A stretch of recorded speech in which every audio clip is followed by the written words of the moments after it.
and welcome back to Retired Happy. I'm your retired happy friend in Mississippi. I'm Carolyn, and if this is the first time you've joined me, I'm so glad you're here. Every time I have a video or post a visit at my house, I have a few people who say they just found my channel and they just saw it and joined. So if you're the first time here and you're new to our channel, we talk about our retirement journey, things that give us joy, things that give us happiness, some of the challenges that we have along the way. So retirement is a journey. Nothing stays the same very long. So if you're new, thank you, and I'm so glad you joined. And for all of you who are coming back, thank you so much for all your comments. Our last video, I was going shopping, my grocery shopping for one, and thank you for all your comments on that, on Maisie's new clothes and her bed. So I'll read every one of your comments, and it means the world to me. Thank you. And today we're baking bread. We're baking the loaf bread.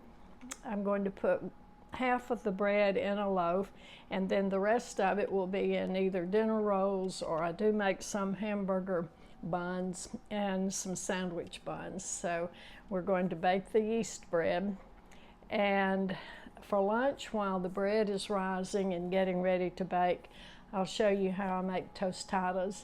I haven't made tostadas in probably a year or 2 years, so I had to get what I needed at the grocery store when I went Friday, and so they were so good, so good, and I hope you make them and enjoy them. Then this afternoon, late in the evening, it's getting the days are longer and the days are hotter, so we're getting our walk in a little bit later before it gets dark. But Maisie, of course, will go for a walk, and I'll show you out in my little backyard, my little garden. It's little, but it's okay. You know, at this stage in my retirement, I don't need a lot to take care of, so I'll show you my flowers and my garden. So the thankful for today is just thankful for all of you who have joined on this retirement journey with me and with Maisie. I'm so grateful for every single one of you. And the good word for today, our pastor in church Sunday, we are starting a new series on prayer, and pray effectively and pray specifically, not just thank you for everything you give me, or please bless my children or my husband or my neighbor, but pray specific for specific things so that we can see when God answers our prayers. So he said, use the acronym PUSH, push. Pray until something happens. So the sermon was on Elijah when he was praying for rain. And it hadn't rained. There hadn't even been any clouds in the sky. So for 6 days he prayed, I forgot who he sent, but he sent them out into the desert to watch for clouds coming up. 6 days, he didn't see anything. He came back, said, no clouds. The 7th day he prayed, he went out in the desert, and the 7th day he came back and said there was a cloud the size of a man's hand on the horizon. So then the clouds started gathering, and God did send the rain, and he answered the prayer for rain. So he said, pray until something happens. Push. And the other point he made, which really meant a lot to me, was we are all ambassadors for Jesus in this world. And I thought about how at the end of my visit with you, when I'm getting ready to go, I ask you to share your smile with everyone you meet. And I got to thinking about that, how I share my smile with you, and I ask you to share your smile with everyone you meet. So it's a ripple effect. And think of how many smiles are shared around the world. That's just kind of awesome to think about. I have gotten comments from someone who lives in South Africa, from Italy, from Canada, from all over the United States, from England, and I know I'm missing some, Australia. So with the magic of YouTube and the magic of internet, I can share my smile with you. You can share your smile with everyone you meet, and that's a lot of smiles that are shared around the world. So thank you so much for visiting with me today. I'm so grateful you're here. Maisie is too. She's made so many new friends.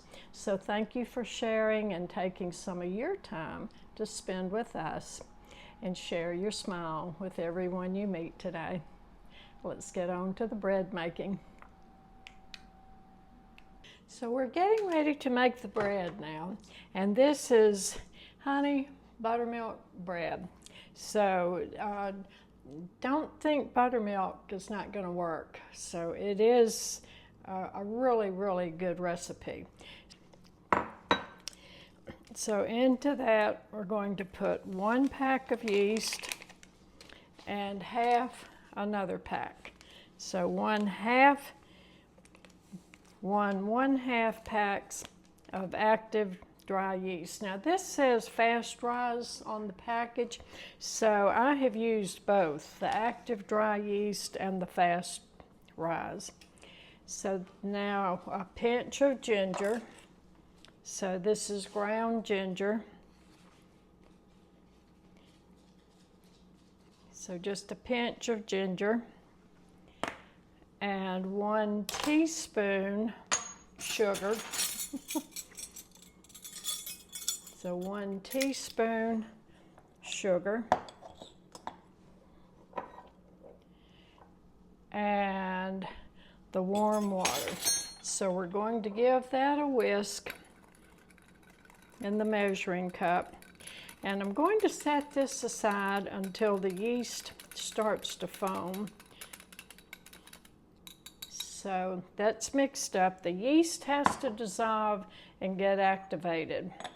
So we're going to let that sit right there, and in the meantime, I have 2 cups buttermilk, and I did set this in the microwave so it could warm, and I only want it room temperature warm, not hot.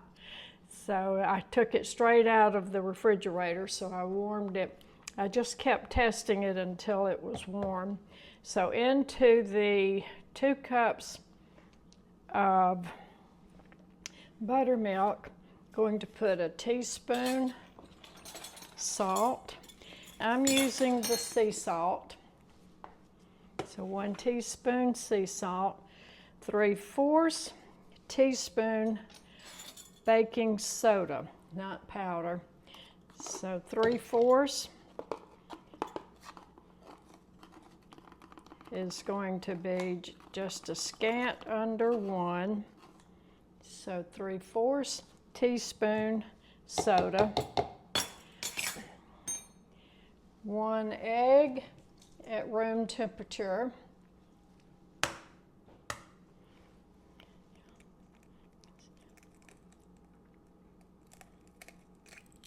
so 1 egg, so 1/3 cup honey. Okay, now the sugar and the honey are food for the yeast to start rising. 1/3 cup honey. Going to pour that into the buttermilk and whisk that all together.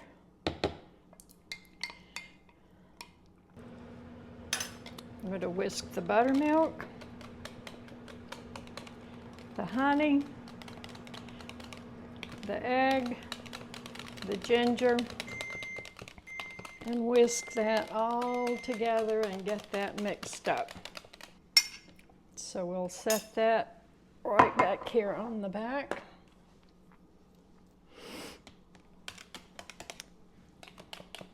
Okay. Now the yeast is foaming. I'm going to go ahead and add the yeast to the buttermilk. Get it all out of the cup.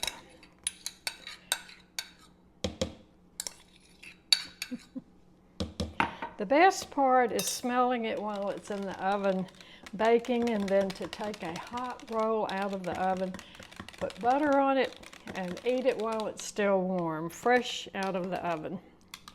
Okay, this is all mixed up now really well. So I have my stand mixer. This is my bread hook. So I'm going to attach my bread hook to my stand mixer and pour the buttermilk mixture into the bowl. And now it's time to start adding the flour. Now it calls for 6 cups of flour, and what I'm going to do, and if you don't want to do this, add 6 cups of all-purpose flour. But I'm going to add 1 cup of whole wheat flour because I like a little whole wheat in my bread. But if I use all whole wheat, it comes out heavier than I want it. So I'm going to go ahead and start with the 1 cup whole wheat flour. Then I add 1 cup self-rising flour and the rest of it all-purpose. So we'll start with the whole wheat. So I just barely have 1 cup. So I'm going to add my 1 cup of whole wheat flour, 1 cup self-rising flour. Now the rest of it will be all-purpose. So I like to go ahead and add that first. So now that's out of the way. So I'm going to turn the mixer on slow.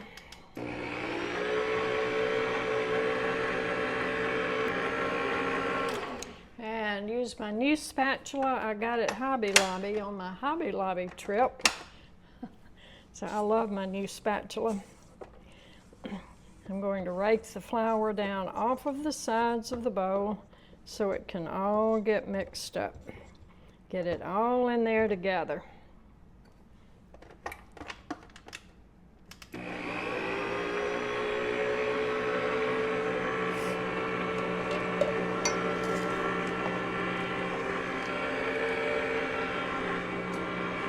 I'm going to put everything up off of my counter because I'm going to, in just a few minutes, need this counter space to start kneading the bread. Okay, that's 2 cups. Now this one will be 3 cups. Now I'm going to put my guard on my mixing bowl now just to keep the flour from flying all over my kitchen. Go ahead and get that mixed.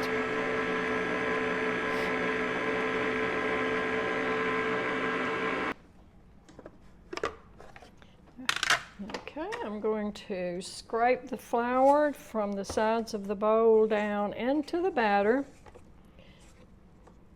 just to help it start mixing up a little bit better. Now the kneading part is the fun part of the bread making.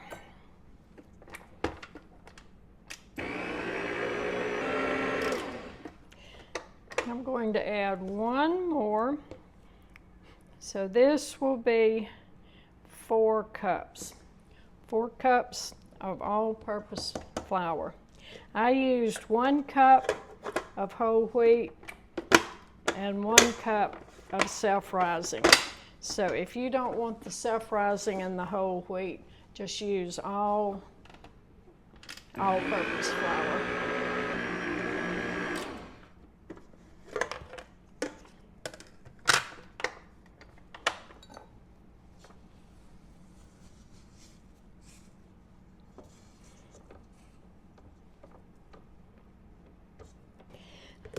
Now 1 more, this will be 5 cups of flour.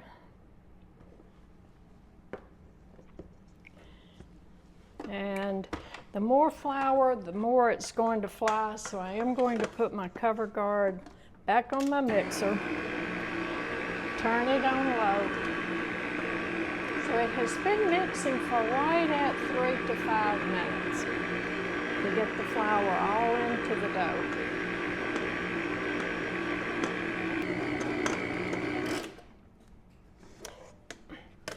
Okay, it is all binding together and pulling from the sides. So again, I'm going to scrape the side of the bowl and scrape the flour down from the sides and let it mix just a little bit more. Then it will be time to take it out and put it on the counter. I will add this last cup on my counter with the kneading. Now the bread dough is out on the counter, and I'm going to just start kneading and rolling, and I'm going to knead it for maybe 3-5 minutes. We'll see how long it takes. But we need to work that one last cup of flour into it.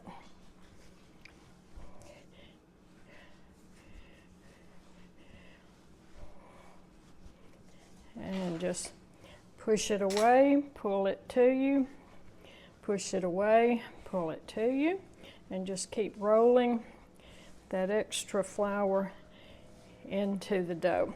Now I have made really, really good cinnamon rolls with my bread dough before.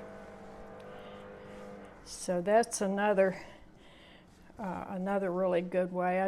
After my dough rises the first time, I take just a section of it and put it on the counter, roll it out, spread butter over it, and then sprinkle cinnamon sugar. I mix the cinnamon and the sugar together first. And sometimes I like to put raisins or the craisins in it. Okay. Now this is getting to the right consistency. And I don't want too much flour in it, and if it starts sticking to your counter, just roll a little bit more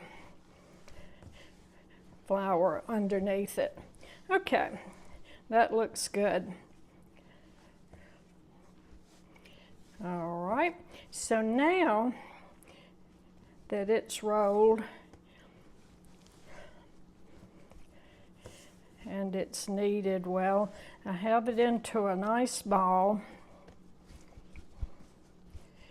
and I'm going to put oil in the bowl and put it back in the mixing bowl so it can rise.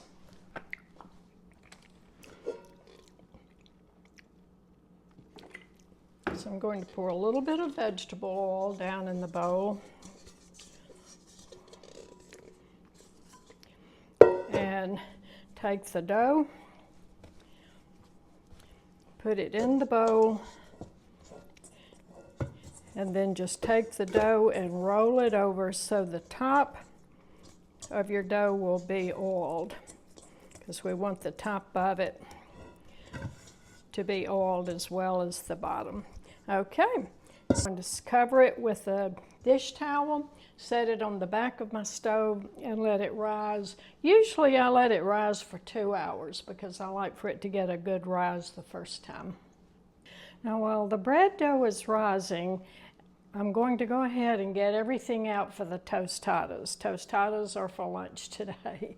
So the tostada recipe is in the Cooking with Maggie cookbook, and it's really simple, really good. So this is the tostada recipe, and I'm going to make the salsa dip and probably a little bit of the avocado dip to go with it. Since I've got corn chips this time to make the tostadas, and I'm having kind of a Mexican theme in June, I'm going to have that.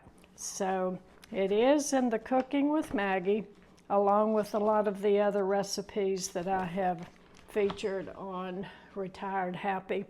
So we will get started, and I'm going to brown a whole pound of hamburger meat, which I won't need just for me for the tostadas, but I also have on the menu for this month taco salad.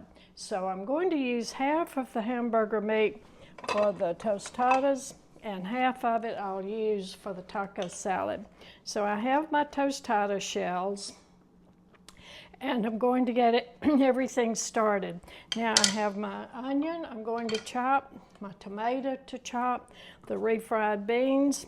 I'm going to grate my cheese, and the sour cream and the salsa is for the dip.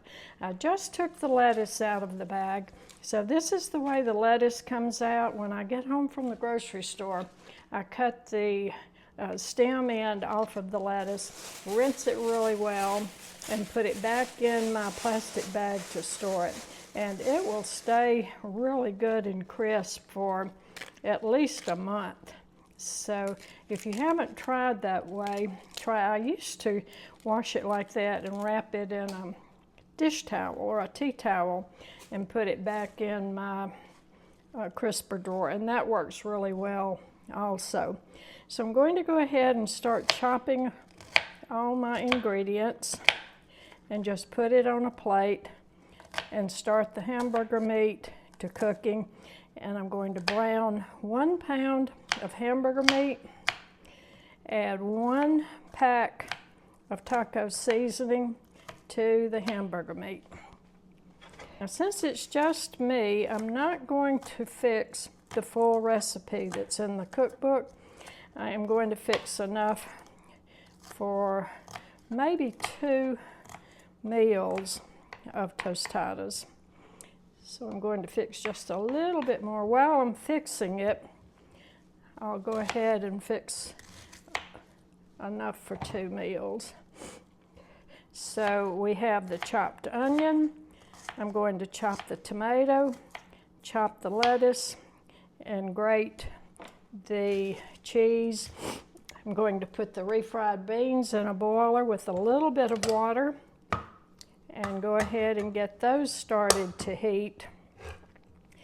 And then we'll put it all together, and it's going to be a good lunch. It's getting hot here in Mississippi, so the summer is heating up.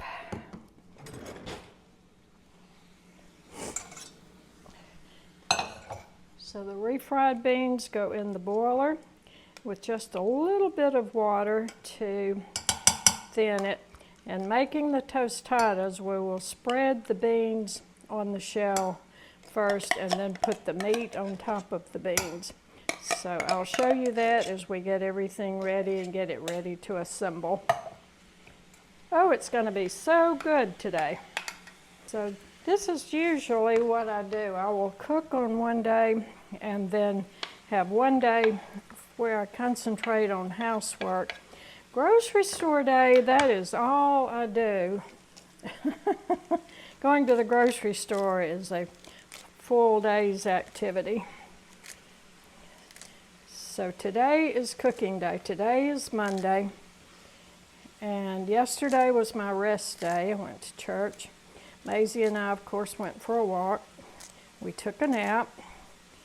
And Sunday is just our layback. It's when I usually talk to my children and touch base with them because they're home from work. Make sure everybody's doing good, because I tell them, I said, when y'all are happy, I'm happy. So it always makes a mama happy when their children and grandchildren are doing good. So now the hamburger meat is browning. The refried beans are coming to a boil. I'm going to turn them down just a little bit because I don't need to cook them. I just want to get them warm. The hamburger meat. And go ahead and put 1 pack of taco seasoning mix in the hamburger meat. Okay, there we go. Put that back on the heat and let that cook and simmer. Don't need that piece of lettuce, so it's going back in the bag with its friends. Now I'm going to chop up the tomato. Anyway, it makes a complete meal is you have the shells, which is the corn shells, the meat, the refried beans, tomato, lettuce. And these tomatoes are really good so far this summer. I've been really surprised we're having such good tomatoes so early in the season. But these are more like our regular summer tomatoes. Okay.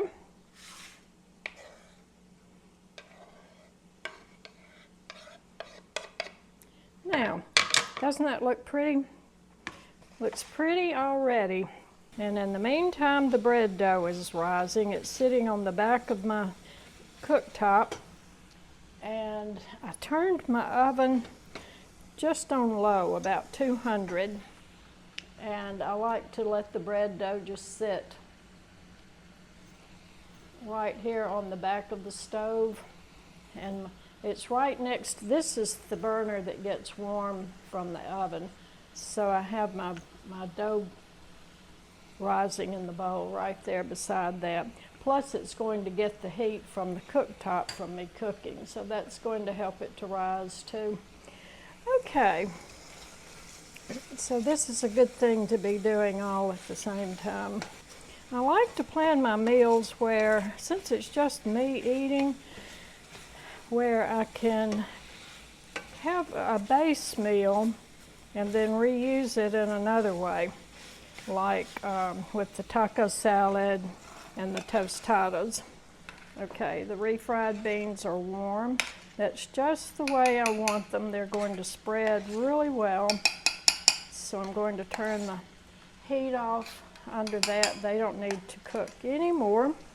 So I'm going to turn down the heat on the meat to give me a little bit more time. I need a little bit more time to get my cheese grated, get my dip made, and I'm going to take the tostada shells. Now the tostada shells are basically just like a taco shell, except it's flat. So, one's broken. That one will have to be used for a dip.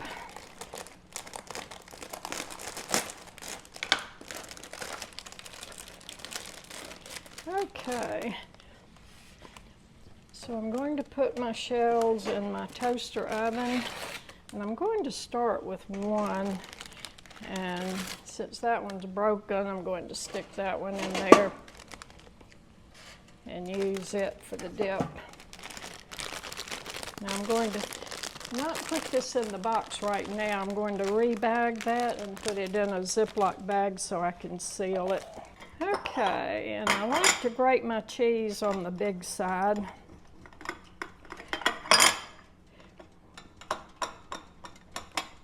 And it won't take a whole lot, just for maybe 2 tostadas.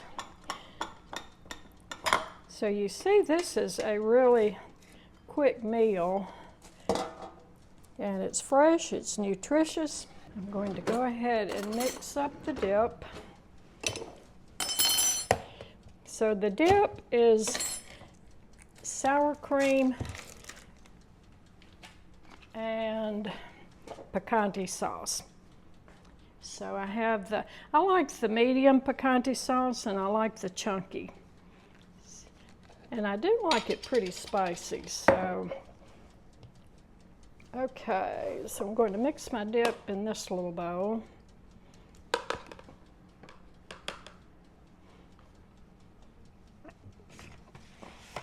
My counter's getting full.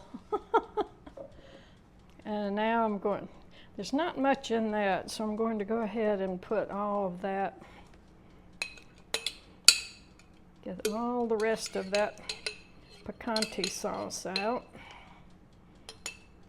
And I have another jar in the pantry, which I will have to open. So I'll have a little bit of picante sauce to go on top of the tostada. Okay, now that's all we have to do to make this dip, and it is so good with corn chips. And I'm not going to peel my avocado right now because I'll wait and do that when I make my taco salad.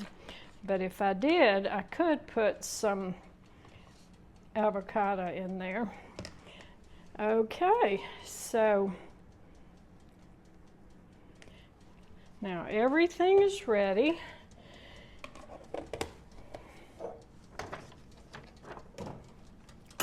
So to build my tostada and get it ready to cook, I'm going to take a little spoonful of the refried beans and just spread that across the shell.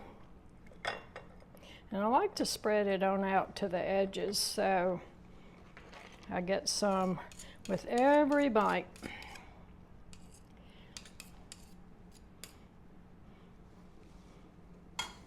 Okay.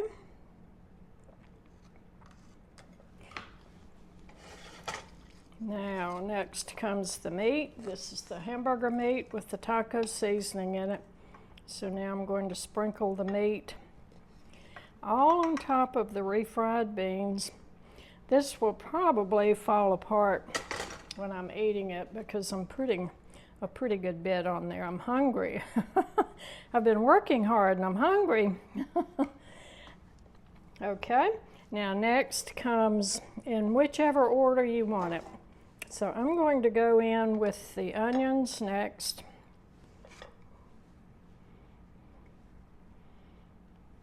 I'm going to put some cheese down here on the bottom. Put some tomatoes on top. And I don't have to worry about my hands contaminating this because this is just for me. And if I had company or somebody else eating it, I would use spoons and serving utensils. Okay, so now we're going to top it with the lettuce. I can get the rest of that out. Yeah, I can. Okay, I'm going to finish up that jar and top it with the picante sauce. Isn't that pretty? That makes such a pretty meal. So you know we eat with our eyes before we eat with our stomach. So we'll go to the table and get ready to eat. So here we are, we're finally ready to eat lunch. I have the bread made, it's in the bowl rising. My tostada is ready. Oh, can't wait to dive into it. I have an extra chip for dipping in the salsa dip. And to drink, I like the POM juice. This is pomegranate juice. And it's 100% pomegranate juice, has antioxidants, and it's tart, and to me it just goes with everything. So here's cheers, enjoy it. Let me know when you make the tostadas and how you like them. They're quick, they're easy, they're nutritious, everybody loves them. Lord, thank you and bless my food. So now the trick is to pick it up and take a big bite.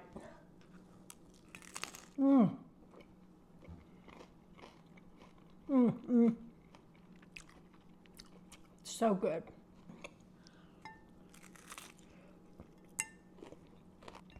First tostadas I have fixed, I would say in a couple of years. So that's one reason it's so good.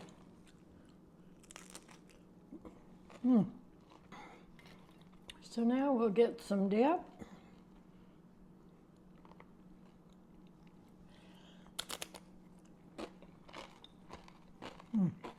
Perfect with the tostadas. You know, this is so good. I do hope you'll try it soon. And let me know in the comments how you like it. If it starts falling off, that's okay. You just scoop it up and eat it.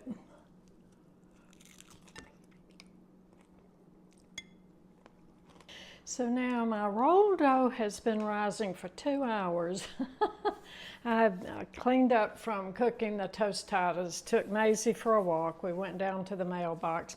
So now I'm to take the dough out. I'm going to roll it out, put part of it in my loaf pan. I have my loaf pan, I already oiled it, put cooking oil in the bottom so it won't stick. So now my mixing bowl is full to the top. It has bubbles in it. I can smell the yeast, so I'm getting ready to take it out, put it on the counter with some more flour to roll it out and start kneading it. So before I start kneading it, I'm going to go ahead. I have my cookie sheet out to put my rolls on and my parchment paper. Now, one other time I showed you when you take your parchment paper out how it rolls up. So just take the paper, kind of crumple it a little bit, and then spread it back out, and it will lay down on your cookie sheet without you having to fight with it. So there you go. That makes easy work out of that. And I don't know if you noticed or not, but I have come up with this by myself. I have a little hanger that I put my recipe on and hang it on my cabinet doorknob, and that way it's up off my counter. It's not in a cookbook, and I don't really have to worry about it getting splashed on or food splashed on it unless I get super wild and super crazy in the kitchen that day. See all these nice bubbles? That's a result of our buttermilk and our baking soda. So I'm going to take the dough and just kind of roll it around a few times.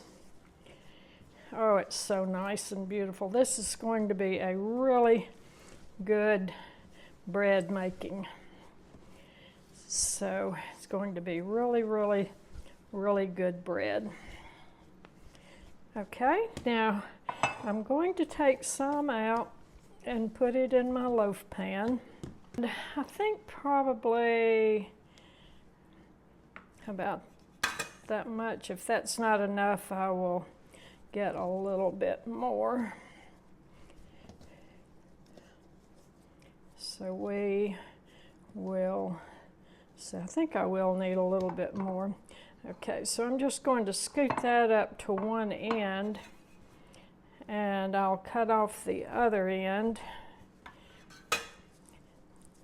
and get a little bit more.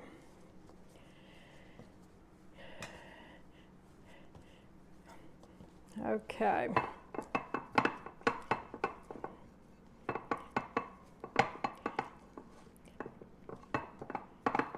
So there we go.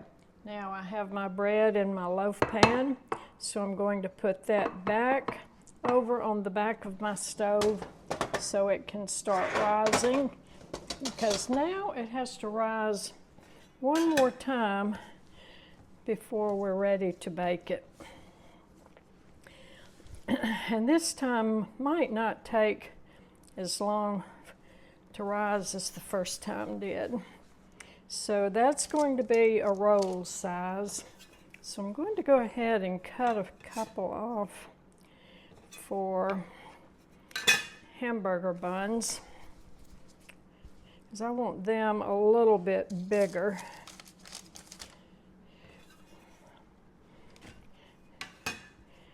And if you want hot dog buns, or if you want yours shaped different, it's your dough and you can shape it any way you want to. Another thing that's really good is to get it, let's see, I need a little more flour.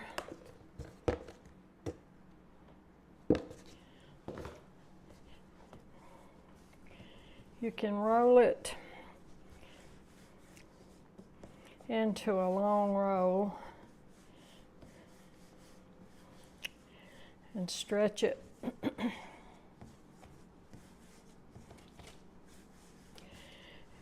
And I don't have any sesame seeds, but you could get sesame seed and then just start crisscrossing your dough and make a different type roll. So I'm going to make a roll like that right there on the end, and then I'm going to make a small one to fill in that spot where my two bigger ones are. Now I like to, after my dough has risen, I like to take an egg, a beaten egg, the egg white and the yolk, and just brush the top of my rolls with the beaten egg. And I think that makes a real nice glaze on top of it. And then after they're done, we'll brush the tops with a little bit of melted butter.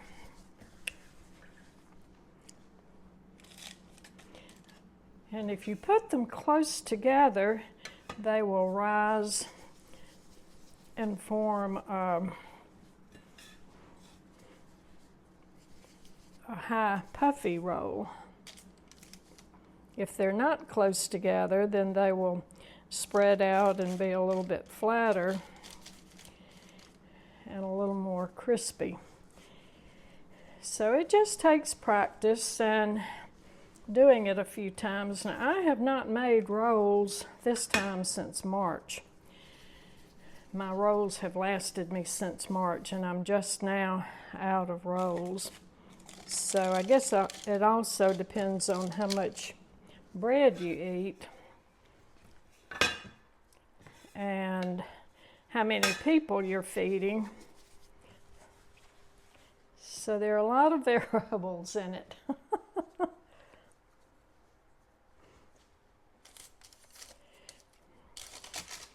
Okay. So I was making bread a lot more often than I am now, but I'm just not eating as much bread. And I don't know why. I guess because I've been eating more cornbread. And I really love cornbread with my vegetables. Love cornbread for supper at night with buttermilk. Usually for supper, I will either eat cornbread and a cup of buttermilk, or either a cup of cereal with some banana or strawberries, or peaches. I got a couple of peaches at the produce market.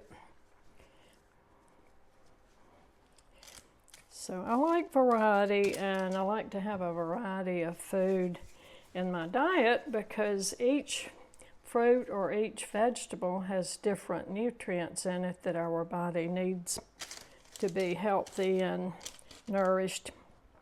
Okay, so there are my rolls. I have that one big one which looks like it's going to be more of a loaf. So I have 2, 4, 6, 8, 10, 12, 14, and that big one. I'm going to set them on the back of the stove and watch them. Let this rise, then we'll bake at 375 for, we'll start watching them at 30 minutes. And if they look like they need to rise a little bit more, we'll let them rise a little more. Well, y'all, I'm so glad I came and checked on the rolls. It's only been 20 minutes, and they are absolutely perfect. If they'd stayed in one more minute, they would have been too brown. So check your rolls. It depends on the oven. Every oven is different. So I just took them out of the oven, and I'm going to put some butter on top. And actually, first of all, what I'm going to do is take them off this hot pan.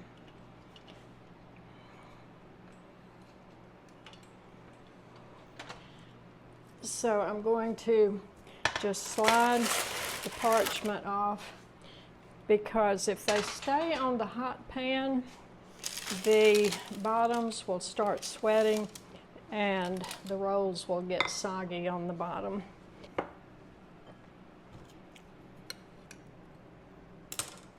Okay. And there we go. There is the loaf bread. And I like to turn the loaf bread on the side so the bottom won't get soggy. So now let's take the butter and I'm going to rub the butter on the top of the bread while it's still hot so the butter will melt. Oh y'all, this smells so good. It just makes your house smell wonderful when you have bread in the oven baking. Look how nice and fluffy and big they got. Now part of the reason they get so fluffy and big, part of it is the buttermilk and the baking soda. And then the other reason is because I like to put a pack and a half of yeast and I like to put 1 cup of self-rising flour. And that helps me to have a nice fluffy roll. Aren't those beautiful? I am so proud of my rolls. Now I'll put what I don't eat today. They'll be okay out on the counter or not refrigerated or frozen for maybe a day, maybe a half. But after that, I will put them on in the freezer because they have no preservatives. I know everything that's in my rolls. There's no ingredients I can't pronounce, and I don't know what it is, so that's why I like to make my own rolls. So I will, after maybe today or after tomorrow, I will go ahead and put them in a plastic Ziploc bag and store them in the freezer. Now when I take them out of the freezer, I like to just let them come to room temperature, put them in my little countertop, stovetop toaster oven and toast it, and they are just like they were fresh baked. Y'all, these are so good. Now I'm going to eat mine plain.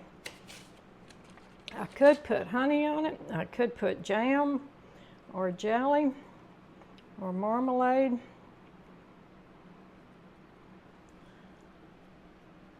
Oh. Yeah, these are so light, so fluffy, so good. So you see I got a nice big loaf, and see I counted them before I baked them. 2, 4, 6, 8, 10, 12, 14 rolls, and then this big one. So I could have had 16 rolls, 1 loaf and 16 rolls out of that recipe. So if you eat a lot of bread, or you're making it for somebody else or for a party, you might want to put all of it in rolls. Oh, that's so good.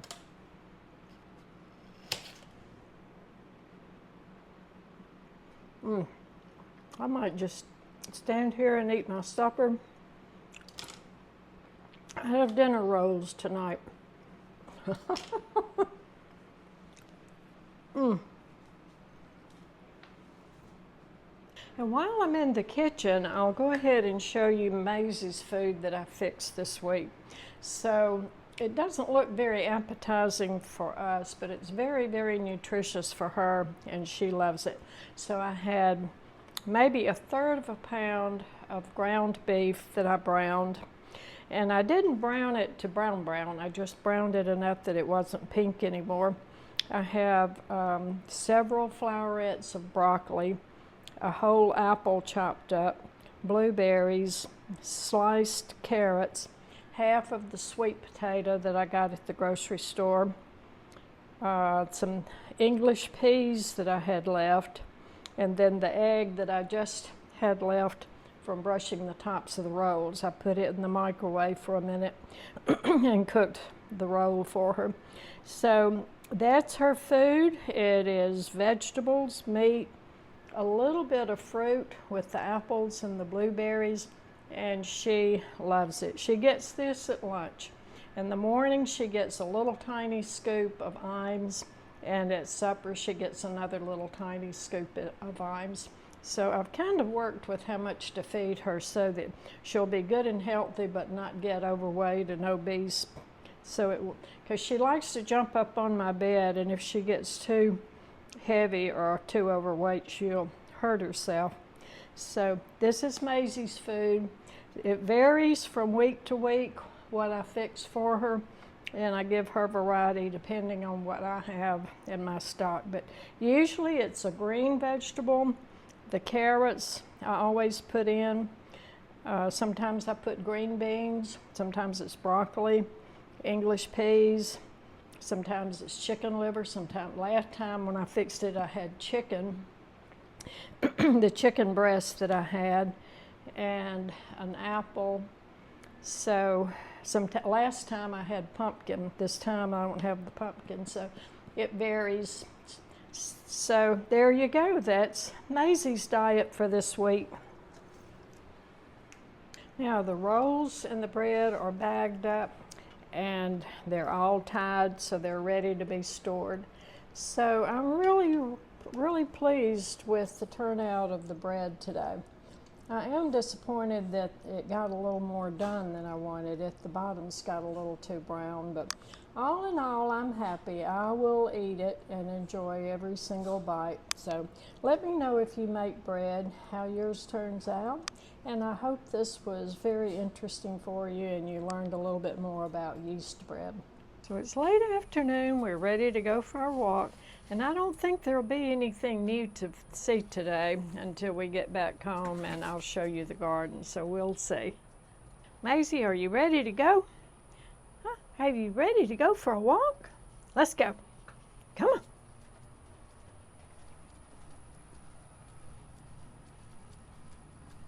She's always ready.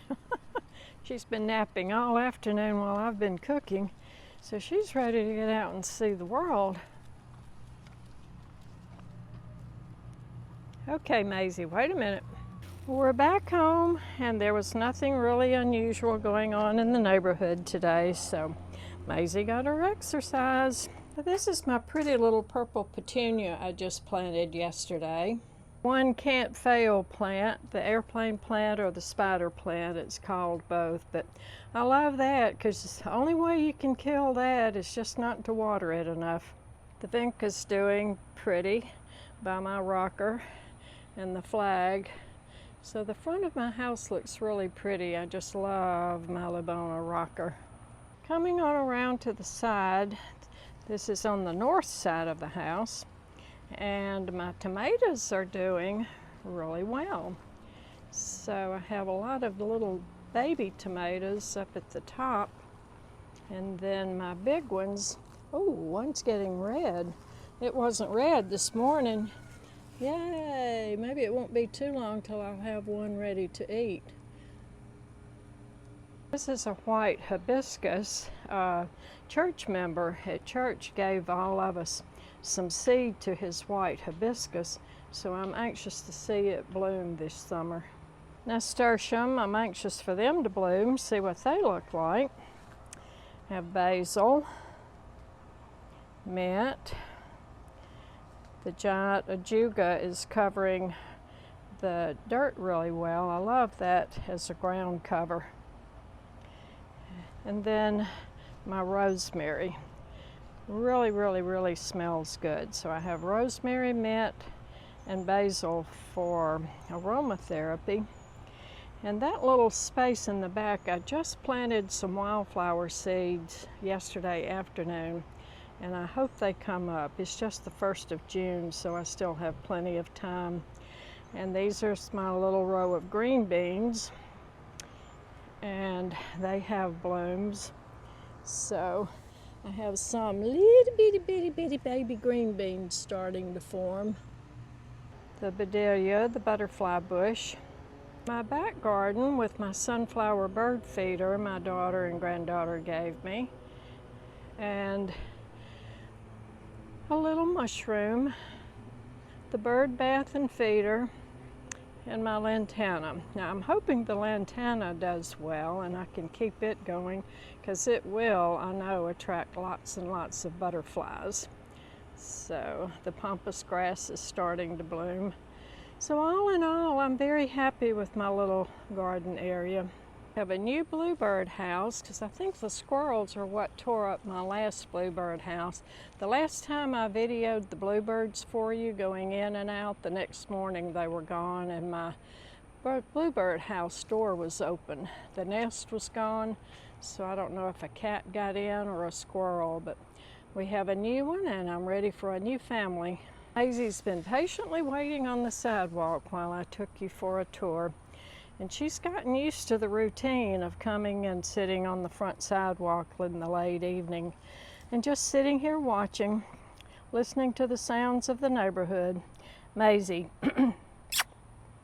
Oh, yeah, good girl. In the cool, cool, cool of the evening, tell them I'll be there. In the shank of the night, when the doing's alright, you can tell them I'll be there.